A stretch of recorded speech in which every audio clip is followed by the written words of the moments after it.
it's profitable. And I would assume its growth is kind of similar in some ways, not in every way, to the housing market. How come houses appreciate almost always, but stadiums almost always depreciate? Well, first of all, the assumption is not necessarily appropriate, accurate. We've already identified in here that most attendance in most professional sport is declining. Yeah. We've already identified that television ratings in most settings are declining.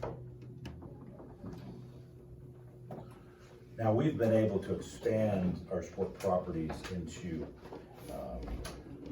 emerging markets and develop enhanced fandom. So we've made adjustments to be able to do that. So where I'm losing ticket revenue, I'm gaining in merchandise. So where I'm losing attendance, and so when people don't attend, they're not buying what? Okay, they're not buying tickets, but what else are they not buying? Concessions, what else? Licensed merchandise, anything else I have available, any other promotionals? So yeah, so you lose on your in-game sales, but maybe I'm gaining in other areas, so subscriber based.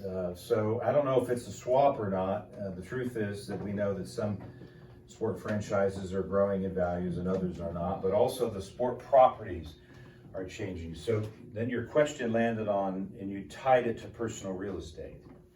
And so most homeowners here in the West, their house is their primary investment. It is their retirement investment. It is the thing they put the most money into at that point in time. And their goal of paying it off is that's their major investment item for their retirement. Whenever they sell it, they'll have money to when they downsize, the kids move on, that's their retirement money. So the approach of using a home as the main asset in my bag of assets, it is my future retirement asset, is the thing that I live in every day, and therefore I'm going to try to improve its value because I'm raising my kids here, and my wife and I are having these personal experiences, and there's emotional tie to it. That's different than a team renting a facility for 1 year or 3 years or 5 years or 7 years. Also the volume of usage. My house gets 5 people that go in and out every day, and a stadium gets on a given weekend 10,000, 20,000, 30,000, depending on how many baseball games you have. It was it 162 games a season, that's 81 home games. That's a lot of people going out of the stadium on a regular basis. How much foot traffic and wear and tear is it? I don't know how many people go to a Braves game, but let's just say 20,000. If 20,000 people are going in and out of your house every day for 81 days of the year, that's a little bit different than 5 of us going in and out 360 days a year. So the volume of foot traffic that causes damage and the difficulty and just the volume of maintaining it is different. So we know commercial buildings are not built with the same modus operandi as a personal residential house. A great comparison. The other thing is, it's the people that value the businesses. So in the city government, you have the tax office. The tax office generates most of its local tax from real estate tax. So if your county tax office that affords a lot of the county businesses, if they generate most of their income from taxes, it's always in their best interest to do what to homeowners?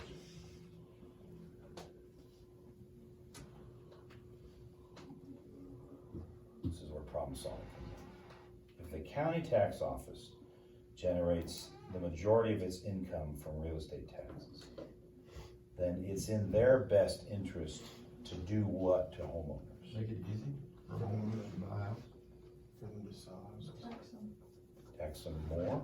So how do they tax homeowners more? Off of value and appreciation. Every year I get a tax bill and it's based on my what? Income. Oh, My house is- it's the property tax. My house is what? Value where? My house is value. So the property tax that every homeowner pays is based on the value of the house. I know that and they know that. So if they want more money, they just do what? Increase the house. Increase the value of my house. And if they want less money, they do what? They don't want less money. but nobody ever wants less money. So my personal property tax will always go which way? North. Yeah. So they'll always revalue my property higher because it's actually self-serving to them. It generates more income for them. Take it and sell it. So I know as my asset's going up, I'm generally going to do, how am I going to treat an asset that I know that goes up every year? Am I going to kick it around? Make it go up. And you're Okay. gonna try and force some It's a paradigm. conversation. If I know my house is going to go up every year, whether I put a new fence up or not, I'm generally going to take better care of it. It's my retirement assets, where my family lives. I'm in and out of here every day. It's, for many people, it's the only thing they own. And they're going to spend 30 years on a mortgage paying it off. Facility owners that own large scale facilities know that the minute they buy it, so are they really going to invest? Are your franchise owners always going to want to buy a stadium, buy an arena? No, that's why they rent. That's why they rent. Let me ask you this. Has any of you ever rented a rental car before? Yeah. How many of us fix up a rental car? It's not a car. How many of us rent an apartment right now? Yeah. Do you pour into making your apartment better? No, not if you're renting. Because it doesn't belong to you. Just call the landlord. There you go. You defer it to somebody else. You're more likely to make holes in the wall, and you're less likely to fix them because it doesn't belong to you. Jake, you're reading pretty intently. I hope you're typing this in. Stuff that you rent that you never have possession of, that isn't in your asset class, that you don't own, you'll put no interest in improving its value. In fact, when you've got a rental car and it starts shaking on you, you try to get it back in a hurry. You want to return it because you don't want to have to put any more money in than you ought to. So franchise owners, although they know that they've got to operate and play in this arena, they want good franchises, and they want good experiences for their fans. When they want a new stadium, what do? Do they put money in the stadium? What do they do when they want a new stadium? You gotta put money into it. They try and threaten leaving to a different stadium. They hold a city hostage. Say, build me a new stadium or we're gone. They don't put money into it. Now, do we force them in the end? Yeah. Exactly. But that's never their will, that's never their intention. So we have to, in the end, figure out how to make the partnership work. But when's the last time you heard an owner say, oh, I'm just gonna, $2 billion, yeah, let's build a new stadium. I mean, you might be able to give me one example in every 1,000 instances. Most times they're gonna threaten to relocate if you don't build me more luxury boxes or do this and do that. And you may not always hear these stories because this always happens behind the scenes. Yes, you have more to add. So I guess the Green Bay Packers would be the only exception because they're public, right? Okay, so the public has a vested interest in the stadium and the team. So it's in their best interest that the stadium and the team are both pristine, yes. And in those instances, yes. But again, it's always reflective of, do we have money? Yeah. But most of the time you hear about the stories, it's like, well, the Browns are going to threaten to leave. They're going to go to Baltimore if they don't build them a new stadium. Well, this happened in the 1990s. And of course, I was raised in north central Ohio, and I got to watch this firsthand. And Cleveland had just spent about $500 million to build a baseball stadium called the Jacobs Field. So the city of Cleveland and Cleveland proper and the state had gone above and beyond to finally build a new baseball stadium, which means they're really tapped out. And at that time, Art Modell turned around and said, you built a new stadium, why don't you build me a new one? I'm going to leave if you don't. And the city's like, are you kidding me? We ain't got no money right now. We're not going to have money for about 10 years. No. And so he, in the cover of night, after a couple years of threatening, moved the team to Baltimore. And so then the league had to step in and say, the Cleveland community doesn't deserve to be treated like that. The owners took advantage of disadvantaged people. So we're going to reward a franchise back to Cleveland. And the league worked with the state and the local community and actually the new franchise owners who had to cough in some money. So the league and new franchise owners also put money into rebuilding a new stadium and restart a franchise. And so in the current environment, the public-private partnership actually shares a little bit more of the cost and responsibility both ways. For the most part, in the last 50 or 60 years, communities have built and maintained and managed most stadiums. And it's still the case today. But now we're getting more money from the private side to be able to share the responsibility. If you don't have skin in the game, you're more likely to leave us hanging. So we're requiring franchise owners to put skin in the game because we don't want them leaving.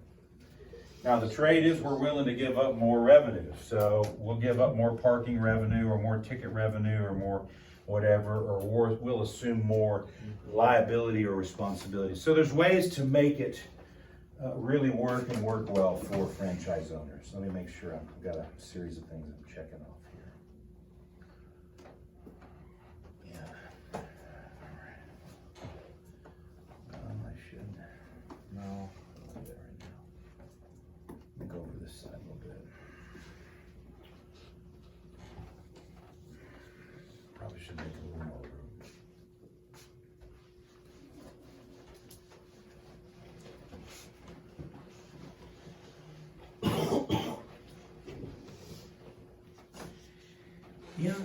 In and throughout this model, one of my favorite aspects is our involvement, the sport manager. So whether it's public or private, whether it's franchise owner or, let's say, facility owner, they have to hire professional management to run the places for them. And that's us.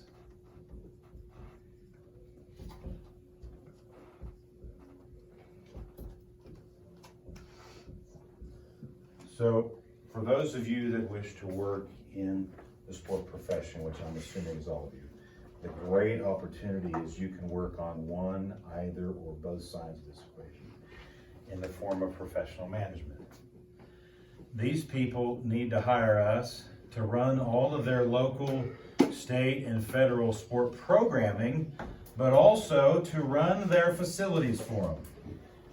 So most major sport facilities have facility managers, facility directors, department directors, and for a long time we've sent interns down to what was formerly known as the Bilo Center. It's now the Bon Secours Wireless Arena. And so those people that run that, the management organization that runs it, hires our interns and uses them, and often then hires them as graduates to go work for the organizations. And so a lot of times cities will hire professional management, and there's even groups, and that's all they do is groups that employ people that manage the different large-scale venues around the world. You can go work for one of those management companies, and if you get very good at that boy, they'll just take care of you so well. Sometimes venue managers make over $1 million a year running some of the major significant venues around the country. We've had a couple of graduates go on to work for professional management groups. And one young lady in particular has been at least 3 different venues. I'm thinking of her in particular.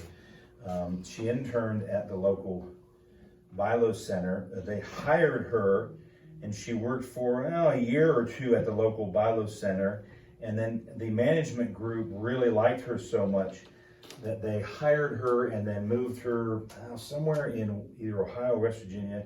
But within 2 years, they've moved her out west into the Colorado area, and she's managing a major venue, or she's like a number 2 or number 3. But this individual is 10 years out of her sport management degree. She did her master's here, and she's already making well over $120,000 or $140,000 a year. I got an email from her about a year ago. I need to catch back up with her, but she was making very well into 6 figures, not even 10 years out of here, running a major portion of a major venue.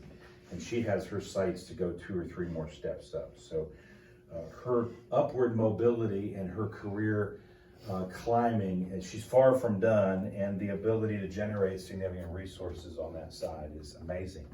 but there's an entire career perspective. These folks need us to run facilities for them, and not just programming, but run the facilities.